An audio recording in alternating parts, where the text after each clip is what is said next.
High Noon movie review. So this is one of those classic westerns. It originally came out in 1952. I don't know if anyone else who grew up in the 90s remembers this, but my primary association, kind of being a adolescent and teenager in the 90s, is that this movie was kind of associated with Bill Clinton. He had said that this was kind of his favorite movie of all time. Apparently it's been the favorite movie of all time for a number of politicians. Took me a few years before I finally got around to seeing it, but yeah, I finally got around to seeing it. Yeah, this is an interesting little movie. If you read up on the history of this, just kind of go to Wikipedia. This movie is very closely associated with McCarthyism and the Red Scare. I think some of the guys involved in writing or producing the movie were victims of McCarthy and the Hollywood blacklist. I forget the details, but it's all on Wikipedia. And then supposedly the movie is meant to be an allegory about McCarthyism.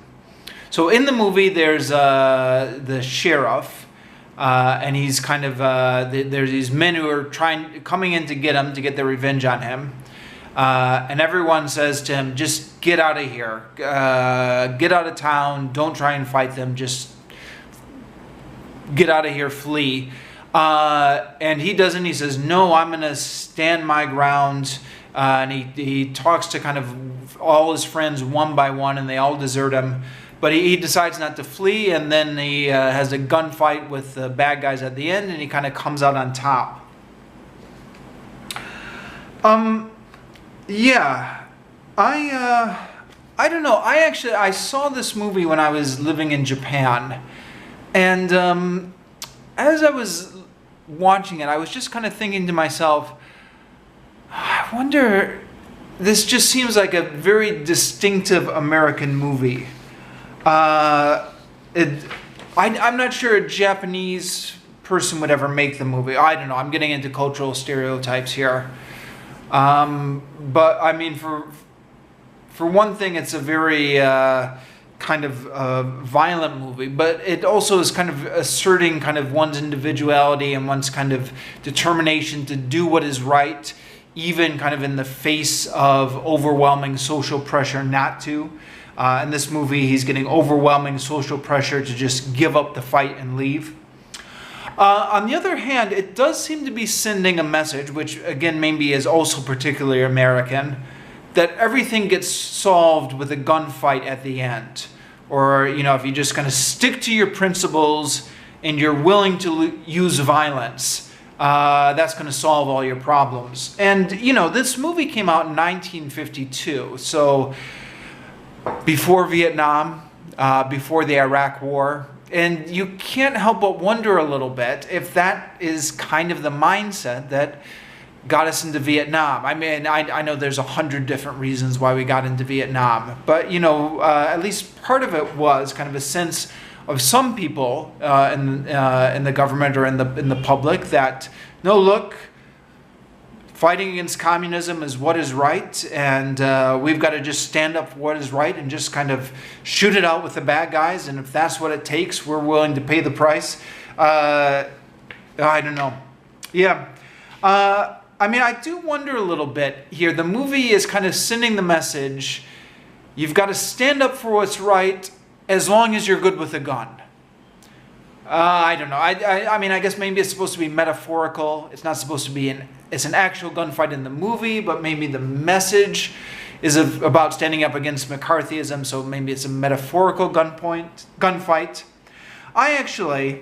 I thought the movie would have been a lot better if he had gotten killed during the gunfight.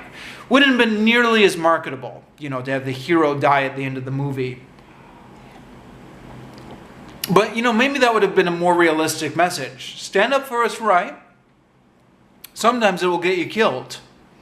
Because, you know, you can't expect to win every time, right? You can't say, stand up for what's right, and you'll get him in the end. Because who knows, right? Anyways, moving on to kind of plot nitpicks.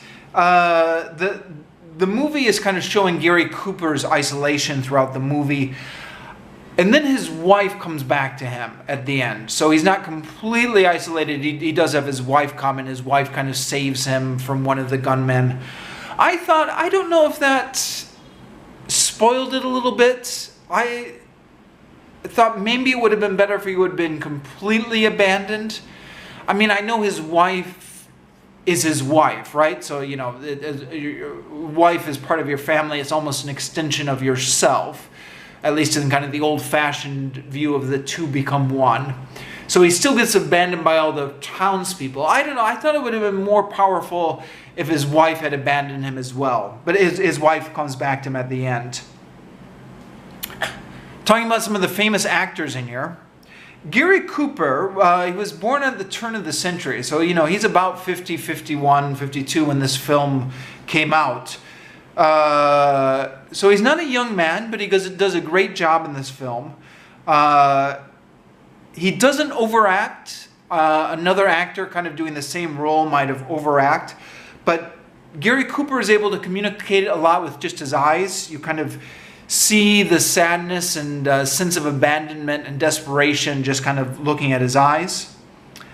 Grace Kelly is also in this movie, which I don't really know that much about Grace Kelly, but certain people are big fans of hers.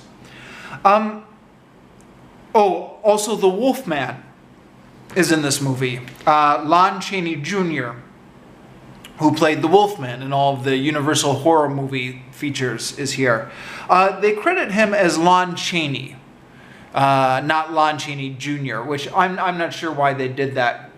Typically, right, Lon Chaney is his father. Lon Chaney was a great silent Hollywood actor who played Phantom of the Opera and stuff like that. Lon Chaney Jr. is the one, I don't know. They credit him as Lon Chaney, but it's Lon Chaney Jr. Some of the subplots of this movie I didn't completely understand the point of, like the woman Helen Ramirez, or kind of the torments of Cooper's deputy. I thought maybe they were just there to add a little extra drama or fill up the time, but you know, maybe I missed something.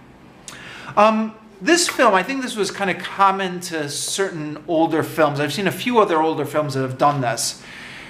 They've got a song that they're trying to get into your head, the theme of the song, which is, what is it again? Don't Forget Me, My Darling, or something like that. And they just play it, the reprise of the song comes up over and over and over again. I've seen a few other movies from the 50s and 60s that have done this.